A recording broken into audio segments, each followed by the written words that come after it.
देखिए रैखिक समीकरण के भाग हम लोग आज 2 देखेंगे और 2 के बाद एक्सरसाइज जो है 2A, ठीक है। एक्सरसाइज 2 में आज हम लोग क्वेश्चन कहाँ से देखेंगे तो क्वेश्चन नंबर हम लोग 1 से लेकर 8 तक देखेंगे, ठीक है। इस पूरे क्लास में आज हम लोग क्वेश्चन 1 से लेकर क्वेश्चन 8 तक देखेंगे और ये हम लोग जो बुक पढ़ने वाले हैं ये भारती भवन के बुक से क्वेश्चन 1 से लेकर 8 तक कंप्लीट करेंगे।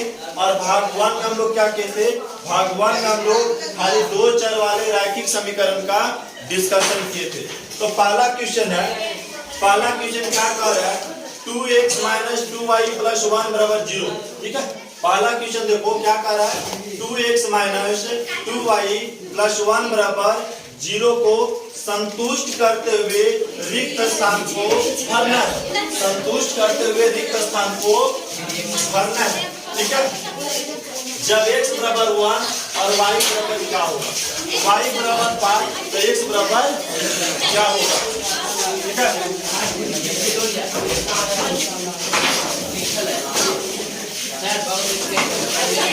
चलिए जितना लेट आए शांति से बैठिए, लेट शांति से बैठिए।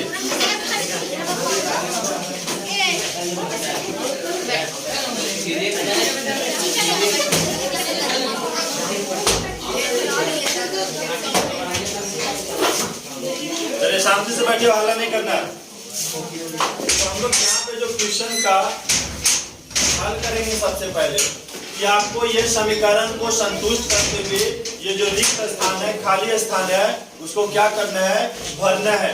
तो देखिए यहाँ पे क्या दिया है सर 3x - 2y + 1 = 0 और यहाँ पे हम पहला बना रहे हैं, ठीक है, पहला बना रहे हैं। तो जबकि x = 1 दिया, x के जगह पे कितना रखना है 1 रखना है। तो y का मान क्या आएगा इस समीकरण में, तो x के जगह पे 1 रखेंगे।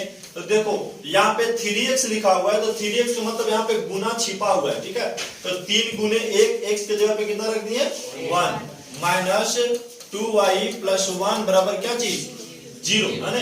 अब यहाँ देखो 3 और 1 गुना किए तो 3 - 2y + 1 बराबर क्या हो गया 0 हो गया। अब यहाँ पे देखिए 3 और 1 जोड़ दिए तो 4 - 2y = 0। अगर हम ये 4 को उधर भेज देंगे तो माइनस यहाँ पे इधर बच जाएगा -2y और 4 यदि बराबर कुशल चल जाएगा तो -4 हो जाएगा।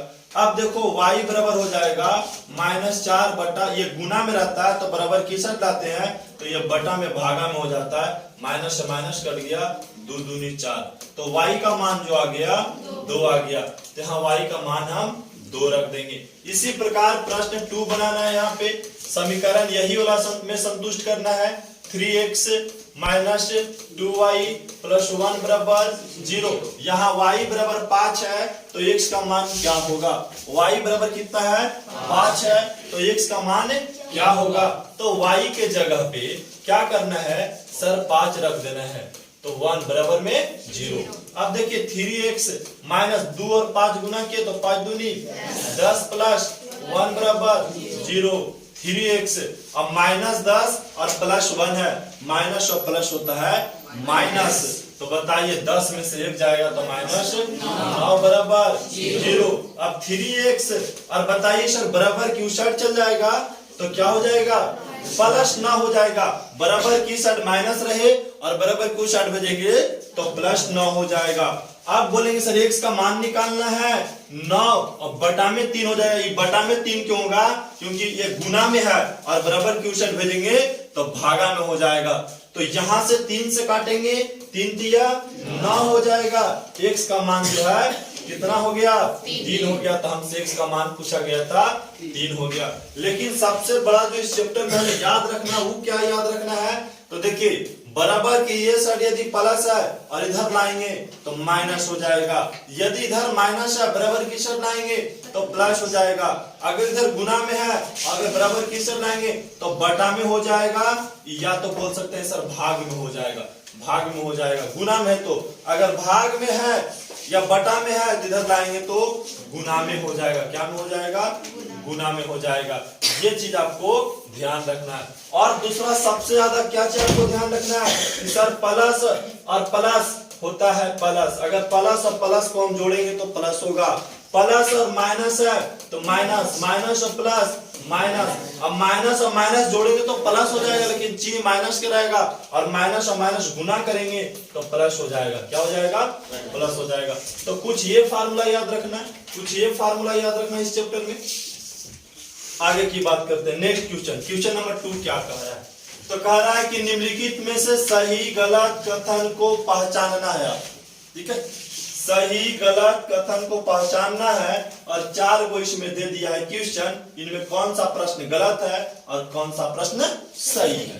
पहला बोला है कि समीकरण 5x, यहां बनाते हैं समीकरण 5x माइनस 2y बराबर 7 का एक हल x बराबर 3 और y बराबर 4 है। तो चलिए हम देखेंगे x बराबर 3 और y बराबर 4 है या नहीं है। बोल रहा है इस समीकरण का क्या एक हल x बराबर 3 और y बराबर 4 है। तो बोले सर x के जगह पे हम रखते हैं 3 रखते हैं, और y के जगह पे कितना रखते हैं 4, और बराबर में 7। तो 5 और 3 गुना तो 5 दिया 15, यहाँ 2 और 4 गुना तो 4 दूनी, और बराबर में कितना है 15 में 60 गया तो 7। क्या हो गया? दोनों तरफ समीकरण क्या हो गया? बराबर हो गया, संतुलित हो गया। इसका मतलब है कि सर x बराबर 3 और y बराबर 4 होगा, ये समीकरण का हल होगा। ठीक है, अगर दोनों तरफ बराबर नहीं होता तो समीकरण का हल नहीं होता। या दूसरा बात, इसको और हम कैसे बना सकते हैं पहला के, तो बोलते सर कि समीकरण में x का मान 3 रखेंगे, अगर y का मान 4 आ गया तो बोलेंगे कि समीकरण का हल है। तो देखिए हम रखते हैं 5 गुण x की जगह पे कितना रख दे, हम 3 रख देते हैं, माइनस 2y बराबर में कितना है 7, 5 दिया 15 माइनस 2y बराबर कितना 7, उधर भेज देंगे तो माइनस 2y बराबर 7 है, और बराबर कुछ सट जाएगा। तो अभी बताए थे कि अगर इधर प्लस में रहे और उधर जाएगा तो क्या चिन्ह हो जाएगा माइनस में। तो माइनस कितना लिख दे, हम 15 लिख देते हैं। अब देखिए हम माइनस 2y बराबर 7 में से 15 जाएगा तो कितना बचेगा माइनस 8 बचेगा। कितना बचेगा? माइनस 8 बचेगा। अब बोलेंगे सर y बराबर माइनस 8, हम बोले थे इधर गुना में रहे तो इधर आएगा तो बटा में हो जाएगा, माइनस 2 हो जाएगा। माइनस से माइनस काट दो, 2 से 8 काटेंगे कितना मरतबे, y का मान कितना आ गया 4 आ गया। तो क्या बताइए समीकरण का ये हल है कि नहीं है? है। अगर यहाँ पे 4 नहीं आता तो बोलते समीकरण का हल नहीं है। दूसरा प्रश्न बोल रहा है तो ये कथन क्या हो गया? सही है। ये कथन क्या है? सही है। कहता है प्रत्येक समीकरण युग्म ax plus by plus c बराबर 0, dx plus ey plus f बराबर 0 का एक हल होता है। क्या ऐसा समीकरण दे देगा तो एक ही हल होगा? ये जरूरी नहीं कि एक ही हल होगा, अनगिनत हल भी हो सकता है, चाहे कोई हल भी नहीं हो सकता है। खाली ऐसे देकर के अगर बोल दे कि एक हल होगा तो ये प्रश्न क्या है? गलत है। अगर ऐसे बोला तो दो चर रैखिक समीकरण, 2 युग्म जो होगा उसका तो जरूरी नहीं कि एक ही हल होगा, 2 हल भी हो सकता है, कोई हल भी नहीं हो सकता है, अनगिनत हल भी हो सकता है। तो ये कथन क्या दे दिया? गलत दे दिया। यही पहचानना था। अगला प्रश्न क्या कह रहा है? तीसरा नंबर प्रश्न कह रहा है विरोधी समीकरण युग्म, ठीक, अविरोधी समीकरण युग्म, अविरोधी समीकरण युग्म ये दिया हुआ है का केवल एक हल होगा। तो कल हम लोग सीखे थे ये चीज को, अपने यहाँ पे हम लाते हैं पहले चित्र के।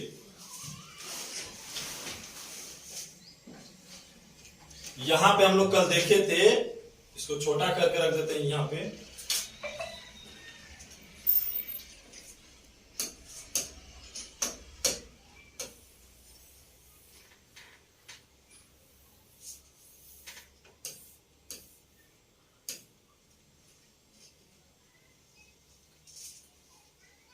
देखिए यहाँ पे, जहां पे ये समझना है कि सर जो अविरोधी होता है, अविरोधी समीकरण के केवल एक हल होते हैं। कितना हल होते हैं? केवल एक हल होते हैं। तो वही कह रहा है अविरोधी समीकरण का केवल एक हल होता है। तो बोलेंगे हाँ, और विरोधी समीकरण के कितना हल होता है? केवल एक हल होता है। तो ये सही बोल रहा है कि गलत बोल रहा है? सही बोल रहा है। जिसका मतलब ये कथन क्या है? सही है, सत्य कथन है, सही है। अगला प्रश्न बोल रहा है, चौथा नंबर प्रश्न, और इम्पोर्टेंट प्रश्न भी है। चौथा नंबर वाले प्रश्न को बनाना होगा, ठीक है, बगल में बना देते हैं। कह रहा है कि 4 के अतिरिक्त p के सभी मान के युगपत समीकरण 4x प्लस py बराबर -8 2x प्लस 2y बराबर -2 का अद्वितीय हल होगा। अगर समझ लीजिए, प्रश्न नहीं समझ में आया तो आपको कोई बात नहीं है। हम बताए थे कि 2 चर वाले रैखिक समीकरण के युग्म देकर के आपसे 6 चीजें पूछ सकता है, जिसमें एक चीज पूछ दिया है। पहला हम समीकरण लिखते हैं कि सर 4x प्लस py बराबर -8 दे दिया। दूसरा में दिया है 2x प्लस 2y और बराबर में -2 दे दिया, और बोला इस समीकरण का अद्वितीय हल है। कौन हल है? अद्वितीय हल है। कौन हल? अद्वितीय हल होगा। तो किसका मान पूछ रहा है? P का मान। किसका मान पूछ रहा है? P का मान। देखिए इसमें सब चीज तो पता है, A पता है, B नहीं पता है, C पता है, D E F पता है, लेकिन P का मान पता है आपको? नहीं लग रहा है कि प्रश्न में कुछ ना कुछ अज्ञात है, कुछ ना कुछ प्रश्न में गलत कहीं ना कहीं मिस्टेक हुआ है जो छूट रहा है। इसमें क्या छूट रहा है? तो सर P का मान नहीं पता। इसमें P का मान पता है, वही P के मान हमको निकालना। इस टाइप से प्रश्न दे करके बाबू कहीं पे लिख देगा K, हो सकता है यहाँ पे K लिख देता, यहाँ पे P लिख देता, यहाँ पे P लिख देता, K लिख देता, M लिख देता, या ABCD का कोई अक्षर लिख देता, और आपसे इसका मान पूछता। तो सबसे पहले मान निकालने के लिए देखना होगा कि कौन सा समीकरण है, अद्वितीय हल है। सबसे पहले लिखिए कि सर A बराबर कितना है? 4 है, B बराबर कितना है? P है, और C बराबर कितना है? -8 है, D बराबर कितना है? 2 है, A B C D E बराबर कितना है? 2, और F बराबर कितना है? -2 है। A B C D E F तक हम लिख दिए। अब क्या बोला? अद्वितीय हल है। तो अद्वितीय हल का फार्मूला ये वाला होता है। किस हल का फार्मूला है? अद्वितीय हल का शर्त है। किस हल का शर्त है? तो अद्वितीय हल का क्या होता है? A1 नहीं, इसमें चला कैसे नाम A1 A बाई B बराबर B बाई E बराबर नहीं, डज नॉट इक्वल टू, ठीक है, बराबर नहीं। तो अब देखिए A का मान कितना है? 4 है, और D का मान कितना है? 2 है। उसके बाद बताइए B का मान कितना है? P है, और E का मान कितना है? 2 है। अब देखिए यहाँ पे क्रॉस मल्टीप्लिकेशन करना है, तिर्यक गुना करना है। तो देखिए यहाँ करेंगे P और 2 में गुना करें तो कितना हो जाएगा? 2P हो जाएगा। अच्छा, इसको और आगे तक हम ऐसे लिख सकते थे, ठीक है, और आगे तक कैसे लिख सकते हैं? A B C by F ऐसे भी कर सकते थे फार्मूला। और आगे तक तो C कितना है? -8 ही कितना है? -2 हो जाएगा। अब देखिए गुना, अगर हम मान ले जाए हम इधर से P का मान निकाले और इधर से भी P का मान निकाल सकते हैं, तो लेकिन हम इधर से P का मान निकालेंगे तो इधर से P का मान निकालेंगे तो क्या हो जाएगा? देखिए यहाँ पे तिरछा तिरछी गुना करेंगे तो 2 और P में गुना किए तो 2P, और यहाँ 4 और 2 में गुना किए तो 8। अब यहाँ बराबर नहीं है, बराबर नहीं का चाहिए, डज नॉट इक्वल टू का चाहिए। अब देखिए P का मान कितना हो जाएगा? 8/2, काटेंगे तो कितना हो जाएगा? 4। तो P जो है वो 4 के बराबर नहीं होगा। P जो होगा 4 के बराबर नहीं होगा। दूसरा में क्या हो जाएगा? अगर इधर से हम बनाते तो सर इधर से बनाते तो क्या हो जाता? माइनस से माइनस पहले काट दीजिए, 2 और P में गुना करते कितना होता? 2P, और यहाँ 8 दूनी 16, तो P बराबर 16/2 कट जाता तो P बराबर नहीं कितना? 8। तो 2 आंसर हो सकता है, ये भी आंसर हो सकता है, ये भी आंसर हो सकता है। मतलब P कभी भी 4 के बराबर नहीं होना चाहिए, मतलब P के जगह पे 4 नहीं होना चाहिए, P के जगह पे 4 नहीं होना चाहिए, और P के जगह पे क्या होना चाहिए? 8 नहीं होना चाहिए। 4 और 8 नहीं होगा P के जगह पे, तो ये समीकरण का कौन हल होगा? अद्वितीय हल होगा। अगर P के जगह पे 4 नहीं रखिएगा, P के जगह पे 8 नहीं रखिएगा, तो ये समीकरण का कौन सा हल होगा? अद्वितीय हल। अगर 4 और 8 रख देंगे तो हो सकता है कि समीकरण के अलग हल हो जाएगा, दूसरा हल हो जाएगा। तो यहाँ पे समझना वही कह रहा था कि बताइए कि 4 के अतिरिक्त p के मान बताना है, तो 4 पे आंसर है किया, तो 4 के अतिरिक्त p का मान कौन होगा? 4 का अतिरिक्त का मतलब क्या होता है? अलग। तो 4 का अतिरिक्त p का मान कौन है? 8 है। p का मान कौन है? 8 है। तो ये प्रश्न को हम लोग हल कर चुके हैं, ये चारों प्रश्न। नेक्स्ट प्रश्न में देखिए, यहाँ पे तीसरा नंबर का प्रश्न क्या कह रहा है? कह रहा है समीकरण युग्म 3x प्लस ay बराबर 1 और bx माइनस 2y बराबर 3 का हल x बराबर 1 और y बराबर 2 है, तो a और b के मान बताना, a और b के मान बताना। तो सबसे पहले समझेंगे सर 3x दिया हुआ है, इक्वेशन में क्या दिया हुआ है? यहाँ पे जब हम सोल्व करेंगे तो 3x प्लस ay और बराबर में 1 दिया हुआ है। दूसरा में क्या दिया हुआ है? यहाँ पे बोल रहा है कि 3x प्लस ay बराबर कितना? 1 और a b का मान पूछ रहा आपसे, a b का मान, जबकि यहाँ x का भी मान दे रहा, y का भी मान दिया। x की जगह पे कितना रखना है? 1 और प्लस a गुने y की जगह पे 2 और बराबर में 1 है। 3 और 1 गुना करेंगे तो 3 और 2 और 1 गुना करेंगे तो 2 है, बराबर में 1।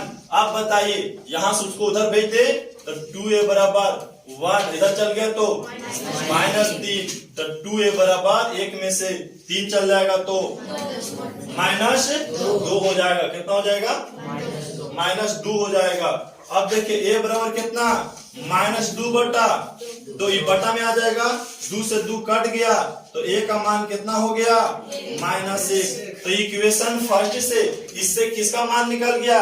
a का मान निकल गया। इससे किसका मान निकल गया? a का। और इससे किसका मान निकल जाएगा? b का। तो यहाँ देखिए कह रहा है सर bx माइनस 2y बराबर 3, x की जगह पे कितना रखना है? 1 रखना है। x की जगह पे 1 माइनस 2, y की जगह पे 2 रखना है और बराबर में 3। b और 1 गुना किए तो b और यहाँ 2 दूनी 4 और बराबर में 3। अगर इसको उधर भेज देंगे तो b बराबर कितना हो जाएगा? 3 प्लस 4, तो b का मान कितना हो गया? 7 हो गया। हमसे किसका मान पूछा गया था? a और b का मान। तो a का मान कितना? -1 और b का मान कितना? 7 हो गया। तो इस टाइप से इक्वेशन देकर के आपसे a और b के मान भी पूछा जा सकता है। चलिए अगला प्रश्न को देखना है आपको। पूछ रहा है कि x प्लस वाई बराबर 6 के कितने हल होंगे? सबसे पहले हम लोग ये प्रश्न को कल बनाए थे। ये बताइए ये कौन समीकरण है? 2 चर वाले रैखिक समीकरण है। 2 चर वाले रैखिक समीकरण है। और 2 चर वाले रैखिक समीकरण के कितना हल होता है? अनगिनत हल होता है। कितना हल? अनगिनत हल। तो आपसे अगर पूछे कि बताइए 2 चर वाले रैखिक समीकरण के कितना हल होगा, क्या बोलेंगे आप? अनगिनत हल हो जाएगा। अनगिनत हल हो जाएगा। अनगिनत हल, अनगिनत हल हो जाएगा। कितना चर वाले? 2 चर वाले रैखिक समीकरण के अगर हलों की संख्या पूछे तो कितना हो गया? अनगिनत। अगला प्रश्न नंबर आ गया, प्रश्न नंबर 5 आ गया। 5 क्या कह रहा है? कहता वह समीकरण युग्म जिसका एक और केवल एक हल होता है। वह समीकरण युग्म जिसका केवल एक और एक हल होता है उसे क्या कहते हैं? अविरोधी समीकरण कहते हैं। क्या कहते हैं? हाँ, अविरोधी समीकरण कहते हैं।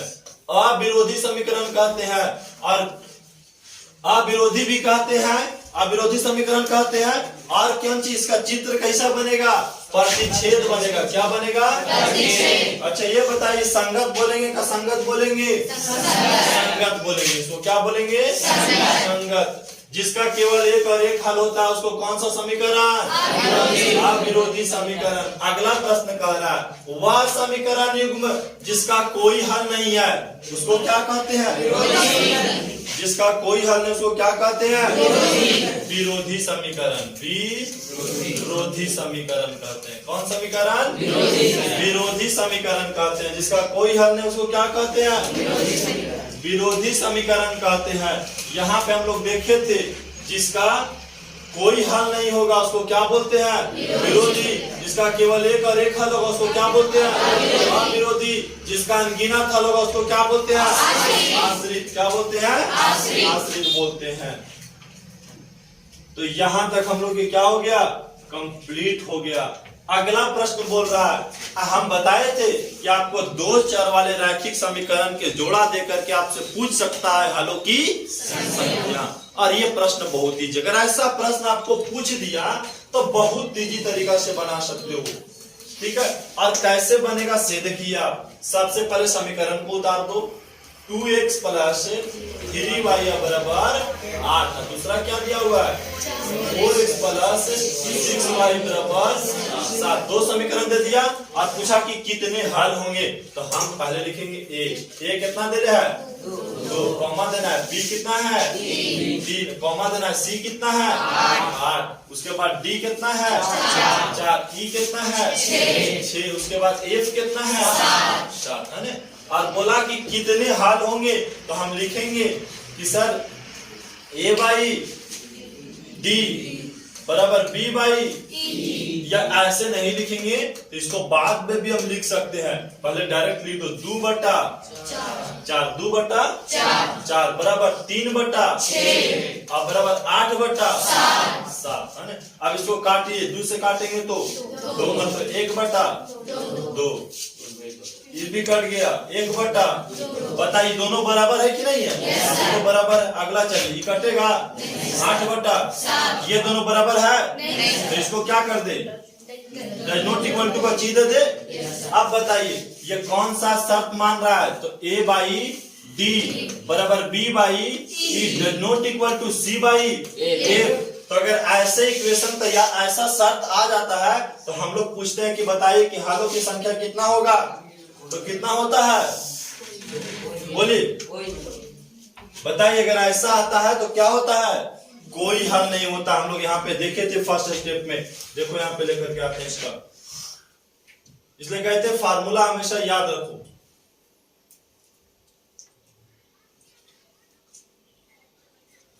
देखो इस टाइप से अगर कंडीशन अप्लाई होता है तो हम लोग क्या समझते हैं? देखो ये वाला रूल पर काम कर रहा है, ये वाला रूल पे काम कर रहा है, ये वाला शर्त मान रहा है a बाई डी बराबर b बाई ई और not equal to c by a। तो पूछे कि हलों की संख्या क्या होगा? तो क्या बोलेंगे? कोई हल नहीं होगा। यही पूछा कि कौन सा समीकरण है, तो अगर ऐसा आएंगे तो बोलेंगे विरोधी समीकरण है। कौन समीकरण है? हाँ, पूछता कि कितना हल है तो बोले कोई हल नहीं होगा, कोई हल नहीं होगा, कोई हल नहीं होगा, कोई हल नहीं होगा। और पूछता कौन सा समीकरण, तो क्या बोलते? विरोधी समीकरण है। कौन समीकरण है? विरोधी समीकरण। अब पूछता कि कितना हल होगा, हलों की संख्या बताइए। तो कितना हल हो रहा है इस समीकरण के? कोई हल नहीं हो रहा है, कोई हल नहीं हो रहा है। ठीक है, और कोई नहीं हल होता, उसका चित्र कैसा बनता है? समपाती बनता है। किस कैसा बनता है? समपाती बनता है, समपाती बनता है। तो 6 का 1 हम लोग क्लियर किए। 6 का 2 भी उसी प्रकार पूछ रहा है कि कितना हल होगा, कितना हल होगा। तो चलिए देखिए हम लोग सोल्व करेंगे तो क्या करेंगे? समीकरण उतार लेंगे पहले आराम से, ऊपर से हम लोग समीकरण उतार लेंगे और उसके बाद क्या करेंगे हम लोग? देखिए यहाँ पे बराबर 0 दिया, यहाँ पे बराबर के बाद 16 दिया, तो इसको हम इधर कर लेते हैं तो -16 हो जाएगा। समीकरण को अगर गड़बड़ दे तो पहले सजा करके लिख देना। ठीक है, यहाँ क्या किया? बराबर की साइड -8 दिया और ये बराबर की साइड 16 दिया, तो पहले इसको इधर ले चले जाए फिर इसको इधर ले चले जाए। किसी एक को क्या करना है? सजा देना है ला करके। अब यहाँ पे देखिए a का मान कितना होता है? 1। b का मान कितना होता है? 2। c का मान कितना होता है? -8 होता है। a b c, a b c।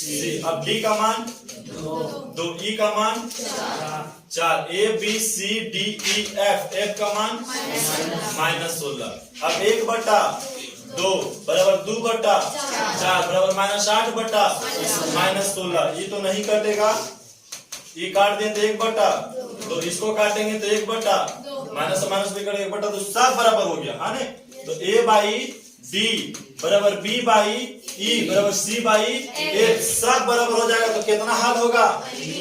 हाँ, अनगिनत हल। यहाँ देखिए, यहाँ पे सभी अगर बराबर हो जाएंगे तो कितना हल होता है? यहाँ पे देखिए सब बराबर हो गया तो क्या लिखते हैं हम लोग? अनगिनत हल लिखते हैं। अनगिनत हल होता है, अनगिनत हल होता है। और अनगिनत हल वाले के कौन सा समीकरण बोलते हैं? आश्रित समीकरण बोलते हैं। कौन सा समीकरण? आश्रित समीकरण बोलते हैं। आश्रित समीकरण। अनगिनत वाले के क्या बोलते हैं? आश्रित इक्वेशन बोल देते हैं हम लोग। चलिए अगला प्रश्न आप इसी प्रकार से देखेंगे। इसमें भी क्या पूछ रहा है आपको कि ये समीकरण के कितने हल होंगे, कितने हल होंगे। तो चलिए हम लोग देखते हैं सर कितना हल होगा। 2x प्लस 3y बराबर कितना है? 7। उसके बाद 6x प्लस 5y बराबर 11 हो गया। ठीक है, और पूछ दिया कि ये समीकरण के कितने हल होंगे। तो सबसे पहले देखिए a का मान कितना है? 2, और b का मान कितना है? 3, और c का मान कितना है? 7 है। a b c। उसके बाद d का मान 6, a b c d e f का मान 5, e का मान, चलिए e का मान कितना है? 5, और f का मान कितना है? 11 हो गया। अब हमको लिखना है 2/6, 3/5 और 7/11। इसको काटेंगे तो 1/3। अब यहाँ हो गया 3/5, यहाँ 7/11। ई इसके बराबर है? नहीं। ई इसके बराबर है? नहीं। तो इसका मतलब हो गया sir a by d does not equal to b by a। E हो गया। तो बताइए इसके कितने हल होंगे? तो केवल एक हल होगा। तो केवल एक हल होगा। ध्यान ये रखना इसमें कि यदि ऐसा आ जाए, यदि इस टाइप के आ जाए तो बोलेंगे एक हल होगा। अगर इस टाइप के आ जाए तो बोलेंगे अनगिनत हल होगा। अगर इस टाइप में आ जाए तो बोलेंगे कोई हल नहीं होगा। तो हम लोग 6 के 3 तक के कंप्लीट किए। 7वां नंबर का प्रश्न कह रहा है, बताइए कि इस टाइप से दे दिया समीकरण के कितने हल होंगे। आप इसी से बता सकते हैं कि समीकरण के कितना हल होगा। तो कितना हल होगा? एक हल होगा, क्योंकि a by b does not equal to b by a by d नहीं, a by d does not equal to b by e का क्या होता है? केवल एक हल होता है। एक हल होता है। आए बात समझ में आता है? 7 तक किसी प्रश्न के दिक्कत है तो आप बोलिए। 7 तक के प्रश्न में किसी को दिक्कत है तो बोलो जल्दी। 7 तक के प्रश्न में हम लोग क्या क्या सीखे? पहले फिर से एक बार देख लो स्टार्टिंग पॉइंट से क्या क्या हम लोग 7 तक सीखे हैं। पहला क्या सीखे कि आपको ऐसे इक्वेशन दे करके x का मान पूछ दे दिया तो y का मान पूछ सकता है, y का मान दे दिया तो x का मान। तो x का मान देके y का मान पूछ रहा है तो x की जगह पे हम 1 रख दिए तो y का मान निकल गया हल के। तो यहाँ देखे y के 5 दिया तो हम इसको हल के तो x का मान कितना निकल गया? 3 निकल गया। इस प्रश्न में किसी की दिक्कत नहीं। अगला प्रश्न देखो, ठीक है। नेक्स्ट प्रश्न क्या दिया आपको कि कौन सही और कौन गलत है, कथन को पहचानना। और ये चौथा नंबर का जो प्रश्न बताएं p का मान निकालने के लिए इंपॉर्टेंट प्रश्न है। इसको और हम लोग आगे देखेंगे। अभी नेक्स्ट प्रश्न 8वां नंबर, ठीक है, इसको छोड़ो। इस प्रकार से दे सकता है कि आपको x और y दोनों के मान दे दिया और पूछा a का मान, तो हम x y दोनों के यहाँ जब मान रखे तो अपने a का मान निकल गया ना जी। यहाँ पे x y का मान रखे तो अपने किसका मान निकल गया? b का मान निकल गया। अगला प्रश्न में आए पूछा कि कितने हल होंगे तो हम लोग देखे 2 4 वाले रैखिक समीकरण है, एक ही को है तो एक कितना हल होता है? हल होता है। अगला प्रश्न दे दिया इस टाइप से, पूछा कि बताइए एक हल होता है उस समीकरण को क्या बोलते हैं? विरोधी। बोलता है कोई हल नहीं होता उसको क्या बोलते हैं? विरोधी बोलते हैं। इस टाइप से प्रश्न पूछा, 2 समीकरण दे देगा, पूछेगा कि हलों की संख्या, तो हम इस टाइप से प्रश्न बनाते हैं। इस टाइप से हम कितना प्रश्न बनाए अभी तक? 3 प्रश्न बनाए, ठीक है। और 7वां नंबर का प्रश्न हम लोग क्लियर कर चुके हैं और 8वां देखिए उसी टाइप का प्रश्न आ गया। 8वां टाइप का प्रश्न पीछे बता चुके हैं। यहाँ क्या करा 8वां में, बताइए कि निम्नलिखित युगपत समीकरण अविरोधी या विरोधी या आश्रित है। आपको बताना है कि कौन सा समीकरण विरोधी है, कौन सा समीकरण विरोधी है, कौन सा समीकरण अविरोधी है, कौन सा समीकरण आश्रित है। आपको पहचान करके बताना है कि ये कौन सा समीकरण। समीकरण देखिए दे दिया यहाँ से यहाँ तक दे दिया ना जी। अब ये समीकरण को आपको पहचानना है कि विरोधी समीकरण है कि या विरोधी समीकरण है या आश्रित समीकरण है, और हम लोग आसान से इसको बना सकते हैं। कुछ नहीं करना बाबू, समीकरण उतार दो 5x माइनस 3y माइनस 11 बराबर में 0। अब इसको उतारो तो सर ये देखो समीकरण गलत लिख दिया, सजा करके लिखो, 116 के पहले लिखो माइनस 10x प्लस 6y और प्लस 22 बराबर 0। यहाँ समीकरण सजा करके नहीं लिखा होता, हम लोग जब बनाने लगे तो क्या किए, सजा करके लिख दिए। आया बात समझ में? अब देखो हम क्या करेंगे, तो लिख देंगे यहाँ पे a का मान कितना है 5, b का मान और c का मान -11, ठीक है, a b c। अब d का मान -10 और e का मान 6 और f का मान 22 हो गया। अब देखिए 5 बटा -10 बराबर में -3 बटा 6 बराबर में -11 बटा 22। अब 5 दूनी 10, यहाँ कटेगा 3 दूनी 11 दूनी 22। ये देखिए कितना हो गया 1 बटा 2 माइनस में हो गया बराबर में, ये हो गया 1 बटा 2, ये भी कौन सी में माइनस में, और ये भी 1 बटा 2 ऊपर रहे माइनस या नीचे रहे कोई दिक्कत नहीं है, सब माइनस में, सब माइनस में है कि नहीं है, और सब 1 बटा 2 है कि नहीं है। इसका मतलब क्या हुआ कि सब बराबर है, सब बराबर है कि नहीं है, ऐसा बराबर। इसका मतलब हो जाएगा सर a बाई डी बराबर b बाई e बराबर c बाई f, ये वाला साथ रहता है। तो बताइए कि कौन सा समीकरण कहलाएगा, आश्रित समीकरण कहलाएगा। कौन सा समीकरण, आश्रित समीकरण कहलाएगा। कौन समीकरण, आश्रित समीकरण कहलाएगा। अगर तीनों बराबर हो गया तो आश्रित समीकरण, अब पहला बराबर नहीं तो अविरोधी और दूसरा बराबर नहीं तो विरोधी। अगला प्रश्न देखिए, एक तो बना चुके हैं, हम दूसरा बनाने जा रहे हैं यहां से, ठीक है, दूसरा प्रश्न बनाने जा रहे हैं। चलिए इक्वेशन लिखिए, 2x की जगह पे क्या दे दिया, यहाँ पे चर x नहीं है, चर कौन है r है, ठीक है, माइनस 3s, y की जगह पे चर कौन है s है, उसके बाद बराबर में 8, 4r माइनस 6x बराबर में 9, a का मान 2, b के मान -3 और c के मान 8, a b c, उसके बाद क्या होता है d के मान और e का मान और f का मान 9। अब बोलेंगे सर 2 बटा बराबर -3 बटा -6, 8 बटा 9। अब देखिए काटेंगे तो 2 दूनी 1 बटा, यहाँ माइनस माइनस कट गया, 3 से 6 के मरतबे 2 मरतबे 1 बटा, और ये 8 बटा 9 नहीं कटेगा। ये दोनों बराबर है, लेकिन ये दोनों बराबर है नहीं, बराबर नहीं का चीजें दिए। और इस वाला कंडीशन अप्लाई होता है, a बाई डी बराबर b by does not equal to c by a। तो बताइए कौन सा समीकरण कहलाता है, विरोधी समीकरण कहलाता है। कौन समीकरण, विरोधी समीकरण कहलाता है। कौन समीकरण कहलाएगा, विरोधी समीकरण कहलाएगा। अगला प्रश्न देखिए आप लोग, 8वां नंबर का तीसरा प्रश्न, ठीक है, 8वां नंबर का तीसरा प्रश्न देखिए। समीकरण क्या दिया है, बटा में दे दिया है, उससे कोई दिक्कत नहीं है। 3 बटा 2a प्लस 5 बटा 3a, अब बराबर में कितना 7। यहाँ देखो चर के मान जो इसे क्या है एल और एम है, जितना सूतना है क्लास के बाद सूतना, ठीक है। यहाँ पढ़ा रहे हैं, लगल है अपन ड्यूटी।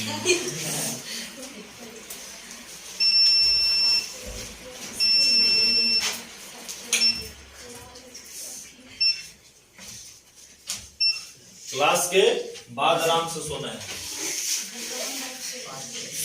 चलिए अगला देखिए, तो ये देखो 4 के मान के जो क्या दे एल और एल और एम। अब दूसरा देखिए समीकरण क्या दे रहा है, 9l माइनस 10m बराबर में 14। हम लोग लिखेंगे a बराबर 3 बटा 2, b बराबर 5 बटा 3 और c बराबर 7। a b c, d का मान 9 और e का मान -10 और f का मान 14। अब बटा में कर दे 3/2 और एक रो के बटा कितना 9। फिर यहाँ 5/3 अब बटा में कितना अब फिर देखिए 7/14।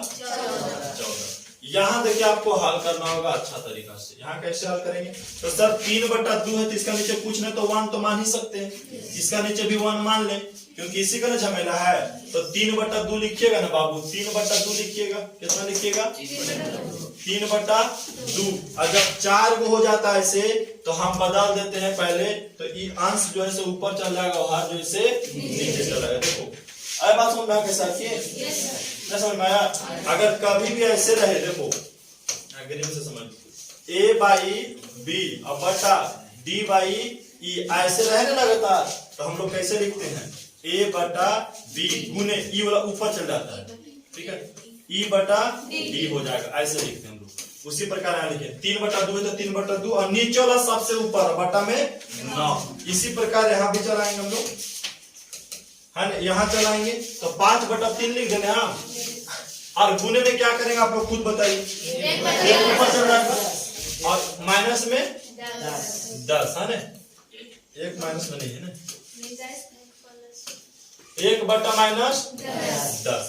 अब बराबर में कितना है 7/14। आप देखिए काटिए 3 गुना तो कर जाएगा 3×3 9। अब 1 और 1 में ऊपर 1 बच गया, 1 और 1 में गुना किए तो 1। अब 3 दूनी 6 आगे बराबर में 5 दूनी गुना किए तो 1/-6 -6 हो जाएगा ना। अब बराबर यहाँ से काटे तो 1/7 दूनी 1/2 हो गए ना। तो बताइए तो ये दोनों बराबर है, बराबर है नहीं बराबर है। क्यों नहीं बराबर है क्योंकि सर ये प्लस में ये माइनस में तो कैसे बराबर है, और ये भी बराबर नहीं है, नहीं बराबर है।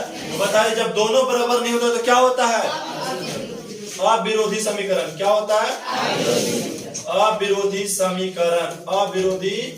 समीकरण कहलाता है। तो आप पहले हमको आज ये बताइए कि आपको इक्वेशन दे करके ऐसा इक्वेशन दे करके पूछे कि कितना हल होगा तो बता दीजिएगा, कौन सा समीकरण होगा बता दीजिएगा। कंप्लीट यहाँ पे किसी को दिक्कत तो आपसे 2 चीज पूछ सकता है कि कितना हल होगा और कौन सा समीकरण होगा। तो 8 तक अगर आप कंप्लीट कर लेते हैं तो बाकी अब अगला दिन हम बताएंगे प्रश्न संख्या 9 से। तो आप आज 8 तक के क्या कीजिए कंप्लीट कीजिए। सबसे पहले किसी को नहीं समझ में आया तो बोलिए।